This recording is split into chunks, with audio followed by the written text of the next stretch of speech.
இந்த கீழே இருக்கிற வீடியோ நல்லா பாருங்களேன். நீங்க பார்த்திருப்பீங்களான்னு தெரியல. ஆனா ஒரு ஈகிள் நல்லா டார்கெட் பண்ணி போய் ஒரு மீனை தூக்க ட்ரை பண்ணுது. அது ட்ரை பண்றத பார்த்துனே இருக்கவங்களுக்கு எப்படி இருக்குன்னா, அது ட்ரை பண்ற மாதிரி இருக்குது. ஆனா அது தூக்க ட்ரை பண்ணும்போது உள்ள மூழ்கி போற மாதிரி இருக்குது. ரொம்ப நேரம் அங்கே இருக்குது. மேல வராது வராது வராதுன்னு எல்லாம் யோசிச்சுட்டே இருக்கிறாங்க.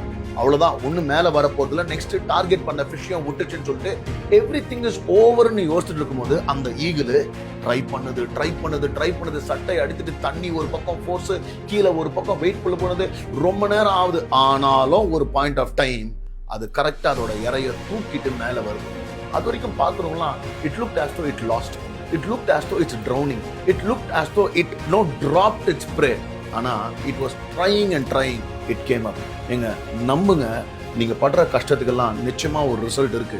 நீங்க படுற கஷ்டத்துக்கெல்லாம் நீங்க நிச்சயமா சக்சஸ்ஃபுல்லா வருவீங்க. அதனால விட்டுடாதீங்க. அது எவ்வளவு ஹெவியா இருந்தாலும்